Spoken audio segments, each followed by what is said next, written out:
আসসালামু আলাইকুম রহমতুল্লাহ। প্রিয় শিক্ষার্থী ভাই বোনেরা, আশা করি আপনারা সবাই ভালো আছেন। আজকে আমরা উন্মুক্ত বিষয়ের খুঁটিনাটি বিষয় নিয়ে আলোচনা করব এবং আমাদের বৈষম্য বিরোধী ছাত্র আন্দোলনের পক্ষ থেকে যে স্মারকলিপি দিয়েছে তাদের সেটা আমরা শোনাবো। পাশাপাশি এইচএসসি পরীক্ষা বাতিল হওয়ার পর পরবর্তী কার্যক্রম কী, পরীক্ষা কবে হবে, প্রথম বর্ষের রেজাল্ট কবে দিবে, একাধিক কমেন্ট আসতেছে। আপনাদেরকে বিস্তারিত কমেন্ট, আপনাদেরকে প্রশ্নোত্তর, সমস্ত প্রশ্নোত্তর আপনাদেরকে পড়ে শোনাবো। পাশাপাশি বৈষম্য বিরোধী ছাত্র আন্দোলন বাউবির পক্ষ থেকে যে স্মারকলিপি দিয়েছে আজকে তারা, সেখানে অনেকগুলো দাবি উত্থাপন করেছে, প্রায় 15 থেকে 16টা। আমরা আপনাদেরকে সেগুলো পড়ে শোনাবো। তাই ভিডিও শুরু করার আগে একটা রিকোয়েস্ট, আপনি আমার চ্যানেল নতুন হয়ে থাকেন অবশ্যই ফেইথফুল এডুকেশন চ্যানেলটি সাবস্ক্রাইব করবেন। আর গতকালকে যে নোটিশটা দিয়েছিলাম সেটা হচ্ছে কি ফেক। এরপরে অনেকে কমেন্ট করে সেটা ফেক কিনা, প্রয়োজনীয় কাগজপত্র জমা দেওয়া লাগবে কিনা। এ ধরনের কোনো নথিপত্র, আমাদের কোনো হদিস আমাদের কাছে নেই, এটা হচ্ছে কি সম্পূর্ণ ফেক। এবার আসি, আমরা কমেন্ট পড়ে শোনাবো। এইচএসসি আইসিটি খাতা অনেকে লিখেছেন, ঠিক আছে, লিখেছেন ভালো কথা। যদি প্রয়োজন হয় আপনারা জমা দেবেন, যদি নোটিশ আকারে আসে আপনারা ফেইথফুল এডুকেশনের চ্যানেলে আপনারা পাবেন।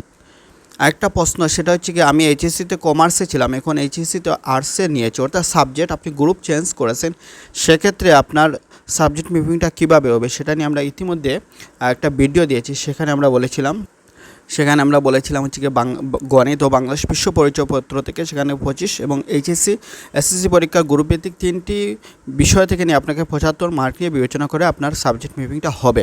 সেখানে আমরা এটা নিয়ে বিস্তারিত আলোচনা করি, সেই ভিডিওটা আপনারা দেখে নেবেন। আরেকটা প্রশ্ন, বর্তমানে যারা 2024 এবং 25 শিক্ষাবর্ষের নতুন শিক্ষার্থী এইচএসসি, তাদের তো 25 সালে পরীক্ষা দিবেন। 23 এবং 24 সালের শিক্ষার্থীরা যারা বর্তমানে এইচএসসি ফার্স্ট ইয়ারের পরীক্ষার্থী ছিলেন, আমাদের কি কোনো কাগজপত্র জমা দিতে হবে কলেজে? প্লিজ জানাবেন। আপনাদের কোনো এখনও কাগজপত্র জমা দেওয়ার জন্য কোনো নোটিশ আসেনি, সুতরাং এখনও দেওয়া লাগবে না।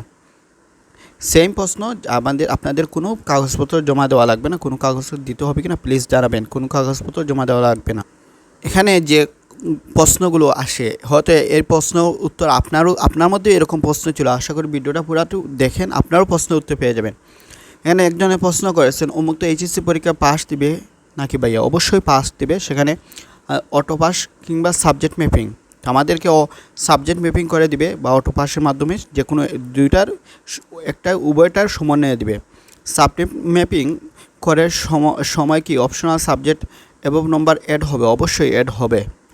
ভাই আপনার নম্বরটা দিন প্লিজ। আমাদের নম্বর হচ্ছে, সেখানে আমাদের একটা হোয়াটসঅ্যাপ গ্রুপ রয়েছে, সেই গ্রুপের লিঙ্ক বিভিন্ন গ্রুপের আমাদের ভিডিও ডেসক্রিপশন বক্সে পাবেন বা কমেন্ট বক্সে পেয়ে যাবেন, সেখান থেকে জয়েন হবে। যদি না পান অবশ্যই কমেন্ট করবেন, ইনশাল্লাহ আমরা সেখানে আপনার কমেন্ট বক্সে রিপ্লাই দিয়ে দিব। আরেকটা প্রশ্ন, এইচএসসি রেজাল্ট কবে দিবে? এইচএসসি সেকেন্ড ইয়ার রেজিস্ট্রেশন কবে? এইচএসসি রেজাল্ট হচ্ছে আমাদের অক্টোবর মাসের প্রথম 15 দিনের ভিতরে দেওয়ার কথা। যদি জেনারেলে যদি 6 থেকে 10-এর মধ্যে হয়, তাহলে আমাদের এক সপ্তাহ পরবর্তী এক সপ্তাহের মধ্যে দিয়ে দিবে। আর এইচএসসি সেকেন্ড ইয়ারের রেজিস্ট্রেশন কখন, সেখানে রেজিস্ট্রেশন সংক্রান্ত এখনও বিজ্ঞপ্তি আসেনি। যদি আসে আপনার আইডি লগ ইন করে সেখানে কিন্তু ইনরোল কোর্স, সেখানে আপনার অপশন পেয়ে যাবেন। সব বোর্ডের পরীক্ষা হয় নাই, কিন্তু কিছু জায়গায় 6টা হয়েছে, কিছু জায়গায় 2টা হয়েছে। আমরা তামান্য সবগুলো একসাথে সাবজেক্ট করা, অবশ্যই সেটা আমাদের দাবি। সেটা নিয়ে আমরা বিস্তারিত আজকে যে স্মারকলিপি দিয়েছে সেটা আমরা পড়ে শোনাবো।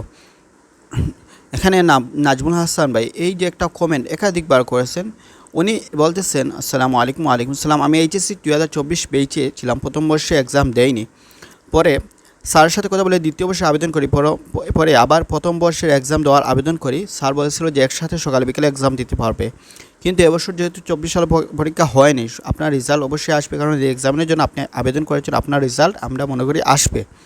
এইচএসসি প্রথম বর্ষের রেজাল্ট কীভাবে দেবে এখন তো জানালো না কিছু। আচ্ছা, এখানে আমরা যেটা বলছি সেটা হচ্ছে আগামী মাসে অক্টোবর মাসে দিবে। সেখানে আমরা ভিডিওতে একটা বলেছি কীভাবে দিবে, সাবজেক্ট ম্যাপিং কীভাবে করবে সেটা আমরা দেখেছি। আমরা তো এখনও রেজাল্ট পাইনি, আমাদের কি পারবো ভর্তি হতে? এখানে অনার্সের ভর্তির বিষয়ে আপনার যদি এখনও রেজাল্ট পাননি, সেটা আপনার আঞ্চলিক কেন্দ্রে যোগাযোগ করেন। আরেকটা গুরুত্বপূর্ণ একজন করেছেন, সেটা হচ্ছে কি আপনার 2023 বা 22 সালে আপনি সব সাবজেক্টে ফেল করেছেন, 23 সালে একটা পরীক্ষা আপনি ফেল করেছেন, কিন্তু 24 সালে পরীক্ষার জন্য এক্সাম পুনঃপরীক্ষায় আপনি ফিস দিয়েছেন, সেক্ষেত্রে ফলাফল কী হবে? অবশ্যই আপনি যেহেতু পরীক্ষার প্রস্তুতি নিয়েছেন, পুনরায় পরীক্ষার জন্য আবেদন করেছেন, যেহেতু পরীক্ষা দিতে পারেননি তাদের শিক্ষা বোর্ডের কারণে, দেশের কারণে, অবশ্যই আপনার রেজাল্ট আসার কথা, অবশ্যই আসবে। Next year Bangla second paper, okay. এখানে একজন সেটা কি কমেন্ট করছে বুঝিনি, এটা কমেন্টের উত্তর আমরা দিয়েছি, উনি একাধিকবার কমেন্ট করেছে। আরেকটা গুরুত্বপূর্ণ প্রশ্ন, সেটা হচ্ছে এইচএসসি প্রথম বর্ষের ভর্তির সময়সীমা কি আর বাড়ানো হতে পারে? আর কখনো বাড়ানোর সুযোগ নেই। এইচএসসি প্রথম বর্ষের সময়সীমা আর বাড়াবে না, ইতিমধ্যে সময় চলে গেছে। গত 15 তারিখ ছিল আপনাদের শেষ সময়। এই বছরের দ্বিতীয় বর্ষে এইচএসসি পরীক্ষা হবে না, অটো পাস বা সাবজেক্ট মেপিং করে রেজাল্ট আসবে। এখানে আরেকজন প্রশ্ন করেছেন, ওপেন ইউনিভার্সিটি এইচএসসি রেজাল্ট কীভাবে করবে, প্লিজ একটু জানাবেন। এই নিয়ে অনেক টেনশনে আছি। এসএসসি রেজাল্ট কি টানবে ভাইয়া, না ফার্স্ট ইয়ারের এক্সাম রেজাল্ট অনুযায়ী রেজাল্ট দেওয়া হবে, কোনটা প্লিজ? আপনাদের ফার্স্ট ইয়ার যে এক্সাম দিয়েছেন সেই অনুকরণে আপনাদের সাবজেক্ট ম্যাপিং হবে এবং সেখান থেকেও আপনাদের এইচএসসি পরীক্ষার ফলাফল থেকে নেওয়া হবে। সবাই কীভাবে নেবে, কত পার্সেন্ট দিবে, এখানেও সুস্পষ্ট নয়। আর এইচএসসি সেকেন্ড ইয়ারও যদি অপশন আসে কোর্স এনরোলমেন্ট, এখানে সেকেন্ড ইয়ার এনরোলড কোর্সে সেখানে আসবে, এখনও আসেনি, আসলে আপনারা পেয়ে যাবেন। এখানে দেখুন, বৈষম্য বিরোধী ছাত্র আন্দোলনের বাউবির পক্ষ থেকে একটা স্মারকলিপি দিয়েছে, যেটা আজকে তার বাংলাদেশ উন্মুক্ত বিশ্ববিদ্যালয় গাজীপুরে গিয়ে সেখানে তারা জমা দিয়েছে। সেখানে বলছে, আসসালামু আলাইকুম, বাংলাদেশ উন্মুক্ত বিশ্ববিদ্যালয় উপাচার্য হিসাবে আপনি গত 15 তারিখ দায়িত্ব গ্রহণ করেছেন। তারা উপাচার্যের সাথে সেটা পেশ করেছে। কয়েক শত শহীদের তাজা রক্তে স্বৈরাচারী সরকারের পতন হয়েছে এবং প্রকৃত অর্থে আমরা স্বাধীনতা লাভ করেছি। অন্তর্বর্তীকালীন সরকারের আপনার উপর আস্থা রেখে বাংলাদেশ একটি বিশ্ববিদ্যালয়ের দায়িত্ব প্রদান করেছে। আপনি সে বিশ্ববিদ্যালয়ের মিশন ও ভিশন ঠিক রেখে বাউবিকে সেরা বিশ্ববিদ্যালয়ে রূপান্তরিত করবেন বলে আমরা আশাবাদ ব্যক্ত করেছি। এটি আমরা সেটা আশা করি। আমরা আপনাকে সহযোগিতা করার মনমানসিকতা রেখে কিছু প্রস্তাব তুলে ধরছি। প্রথম হচ্ছে, বাংলাদেশের উন্মুক্ত বিশ্ববিদ্যালয় আনাচে কানাচে বাউবির লক্ষ লক্ষ শিক্ষার্থী অবহেলিত, এবং আমি বলবো অবহিত, শুধু অবহিত না, তারা লাঞ্ছিত। আমরা সঠিক সময় তথ্য পাই না, অনেক অফিসে আমাদেরকে পাত্তাই দেওয়া হয় না, মনে করা হয় আমরা যেন কোনো ইতর প্রাণী। অবিলম্বে শিক্ষার্থী বান্ধব পরিবেশ নিশ্চিত করতে হবে, সেই সাথে প্রথম দাবি। দ্বিতীয় হচ্ছে, দ্রুততার সাথে সকল প্রোগ্রামের পরীক্ষার গ্রহণ করতে হবে। প্রয়োজনের সেশন জট কমানোর জন্য 2 সেশনের পরীক্ষা একই সাথে নিতে হবে। সেটা হচ্ছে বিশেষ করে অনার্স লেভেলের ডিগ্রি যেগুলো হয় সেগুলোতে আপনাদের সেশন জট বেশি হয়ে যায়। সকল প্রোগ্রামের বই ভর্তির সাথে সাথে প্রদানের ব্যবস্থা নিতে হবে। দেখা যায় বই ভর্তির ক্ষেত্রে অনেক ঝামেলা হয়।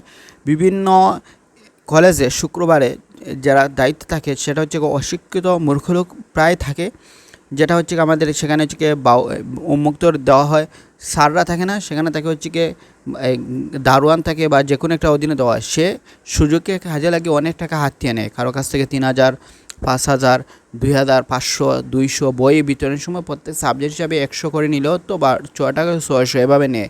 অনেকে এটা অভিযোগ আসছে, সেটাকে আপনাকে অবশ্যই এ বিষয়ে খেয়াল করতে হবে। চতুর্থ হচ্ছে, অবিলম্বে বর্তমান লোগো পরিবর্তন করে কোরআনের আয়াত সমৃদ্ধ আগের লোগো পুনঃস্থাপন করতে হবে। আগের যেটা লয়েছিল ইকরা বিসমি রব্বিকাল্লাযী খালাক, এ ধরনের অর্থ, সেটা আপনাকে খেয়াল করতে হবে, সেটাকে আপনাকে পুনরায় ফিরিয়ে আনতে হবে। বিভিন্ন আঞ্চলিক উপ আঞ্চলিক কেন্দ্রে এবং বিভিন্নভাবে দুর্নীতি করা দুর্নীতিবাজের শাস্তি দিতে হবে। 6 সনদ জালিয়াতির সাথে জড়িত বাউবির যে সফটওয়্যার ভর্তির 1 কোটি টাকা আত্মসাৎকারী সিন্ডিকেটদের বরখাস্ত করতে হবে এবং স্থানীয়দের নিজ জেলা থেকে বদলি করতে হবে। আমরা বাউবির অফিসে গেলে, বিভিন্ন অঞ্চলে গেলে দেখি তারা কীভাবে ঘুমাচ্ছে। একজন ক্যান্ডিডেট শিক্ষার্থী গিয়েছে, তাদের যদি কোনো প্রশ্ন করে কোনো রেসপন্স পায়নি, তো দেখা যায় তাদেরকে একটা কথা বলতে হলে 10 মিনিট পরে উত্তর দেয়, বিভিন্ন সময় দাঁড়িয়ে রাখে, হেনস্থা করে। এই জন্য অবশ্যই আমি সিন্ডিকেটদের যারা এই সমস্ত যারা জালিম রয়েছে তাদেরকে আপনাদের বদলি করতে হবে, তাদেরকে বরখাস্ত করতে হবে। প্রধান কার্যালয় ইঞ্জিনিয়ারিং বিভাগ, পিপিডি বিভাগ, যানবাহন মেরামত খাতে কোটি কোটি টাকার দুর্নীতি রয়েছে, যে কাজ হয়েছে তার তদন্ত করতে হবে। 8 নম্বরতে দেখুন, বিভিন্ন দুর্নীতির লাগাম টেনে ধরা গেলে শিক্ষার্থী কোর্স ফি কমানো যাবে। এসএসসির কোর্স মোট ফি হচ্ছে আপনার 5000, এইচএসসি 6000 এবং বিএ 10,000 করা সহ অন্যান্য প্রোগ্রামের কোর্স ফি জাতীয় বিশ্ববিদ্যালয় অনুকরণ করতে হবে। পরীক্ষা শেষ হওয়ার 2 মাসের মধ্যে সকল পরীক্ষার ফল প্রকাশ করতে হবে। দেখা যায় এসএসসি পরীক্ষা দেওয়ার পর 3 মাস 4 মাস সময় যায়। এতে করে শিক্ষার্থীরা অনেক রয়েছে যাদের বয়স কম, যার জেনারেল পড়াতে ইচ্ছুক কিন্তু পড়তে পারে না, সেখানে চান্স পায় না। প্রথম ধাপ, দ্বিতীয় ধাপ, তৃতীয় ধাপেও গিয়ে আবেদন করতে পারে না, দেখা যায় আপনার রেজাল্ট আসতেছে না। প্রথম মাসের মধ্যে পরীক্ষার অভিযোগ ও নিরীক্ষার ফলাফল দিতে হবে। পুনরায় এক্সাম বোর্ড চ্যালেঞ্জের আপনাকে প্রথম মাসের মধ্যে দিতে হবে। পরীক্ষার উত্তরপত্র পুনরায় মূল্যায়ন, দ্বিতীয় পরীক্ষার খাতা দেখবেন চালু করা।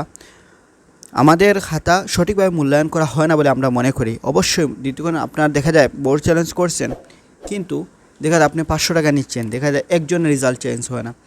এমন আমার শিক্ষার্থী অনেক রয়েছেন যারা হচ্ছে গিয়ে ফার্স্ট হওয়ার কথা, বাংলা সাবজেক্টে কখনো ফেল হওয়ার, ওরা বাংলা সাহিত্যর ভালো পারদর্শী, কিন্তু দেখা যায় তারপরেও ওরা ফেল করে। বোর্ড চ্যালেঞ্জ করছে, রেজাল্ট চেঞ্জ হয় না। কিভাবে, how is it possible? It's impossible I think. তারপরে দেখুন, পরীক্ষা বিভাগের সনদ জালিয়াতি পূর্ণাঙ্গ তদন্ত সহ পরীক্ষা বিভাগের সকল খাস তদন্ত করতে হবে। 13 নম্বর দেখুন, যে সকল পরীক্ষা কেন্দ্র টাকা আদায় করে, অর্থাৎ দেখা যায় অনেক কেন্দ্রে পরীক্ষা হলে ঢুকতে হলে স্যাররা সেই জাহিলি কিছু শিক্ষক নামের জানোয়াররা দেখা যায় পরীক্ষার হলে প্রবেশ করতে হলে আপনাকে 3000 টাকা ফিস দিতে হবে। এবং অনেকগুলো জেলাতে মধ্যে অভিযোগ আসছে, আমাদের গ্রুপে আসছে। তাদেরকে কেন্দ্রে বাতিল এবং বাউবির অফিসারকে শাস্তির আওতায় আনতে হবে। সারা দেশের শিক্ষার্থীরা যাতে নির্ভয়ে অভিযোগ জানাতে পারে সেজন্য হেড অফিসে একটি অভিযোগ গ্রহণ সেল চালু করতে হবে এবং সে আলোকে দ্রুত ব্যবস্থা নিতে হবে। অবাধ তথ্য পাওয়া নিশ্চিত করার জন্য 24 ঘন্টা কল সেন্টার চালু করতে হবে। বাউবির 2টা নম্বর দিয়েছে, দেখা যায় মিথ্যদেরকে যেরকমভাবে কল দেওয়া শোনানো যায় না, ঠিক তেমনইভাবে জীবনে কল দেওয়া হয় না। একজন কর্মজীবী স্টুডেন্ট বা প্রবাসী স্টুডেন্টের কাজ শেষে গভীর রাতেও যেন তথ্য পান সে ব্যবস্থা করতে হবে। বাউবির সৎ ও শিক্ষার্থী বান্ধব কর্মকর্তাদের মূল্যায়ন করে বিভাগের দায়িত্ব দিতে হবে। মহোদয়, আপনি হয়তো জানেন বাউবির অধিকাংশ শিক্ষার্থী জড়পড়া গরিব ঘরের সন্তান। আপনি বিভিন্ন সময় বিভিন্নভাবে বৈষম্যের শিকার হয়েছি। আমরা বিভিন্ন যা লিখে শেষ করা যাবে না। আমরা বৈষম্য বিরোধী আন্দোলন করেছি এবং ছাত্র জনতার রক্তের ফসল হিসাবে আপনি আজ একটি সম্মানিত পদে আসীন হয়েছেন। আমরা আগে চেয়ে অনেক শক্তিশালী, তাই আপনি আমাদের দাবি পূরণ করবেন বলে আমরা বিশ্বাস করি।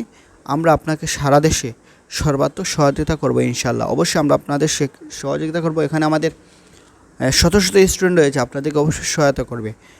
আপনি যদি সেই দুর্নীতির জড়িত হন, অবশ্যই সেই দুঃশাসন জাল ছিন্ন ভিন্ন করে আপনাকেও সেই গদি থেকে নামাতে এই ছাত্র জনতা কোনো দ্বিধাবোধ করবে না। সেই আশা ব্যক্ত করে আমরা আপনাদেরকে আবদার করব, আমাদেরকে দ্রুত ফলাফল দিন, সেশন জট মুক্ত করুন এবং পরীক্ষার ছাত্র হয়রানি ভোগান্তি সমস্ত তদন্ত করে সকল জালিমদের শাস্তি আওতা আনতে হবে। এই বলে আমি আমাদের স্মারকলিপির সাথে একমত বলে আমি আমাদের বক্তব্য এখানে শেষ করছি। আর আবার পুনরায় বলতে চাচ্ছি, সেটা হচ্ছে আপনাদেরকে আমাদের যারা বাউবি শিক্ষার্থী রয়েছেন এই নোটিশটা আমাদের গ্রুপে সবাই জয়েন হবে, নোটিশটা আপনাদের একে অপরের সাথে শেয়ার করবেন এবং আপনি আমাদের চ্যানেল নতুন হয়ে থাকেন অবশ্যই আমাদের ফেজফুল এডুকেশন চ্যানেলটি সাবস্ক্রাইব করবেন এবং সকল উন্মুক্ত শিক্ষার্থীদের কাছে পৌঁছে দিবেন। সবাই ভালো থাকুন, সুস্থ থাকুন, আল্লাহ হাফিজ।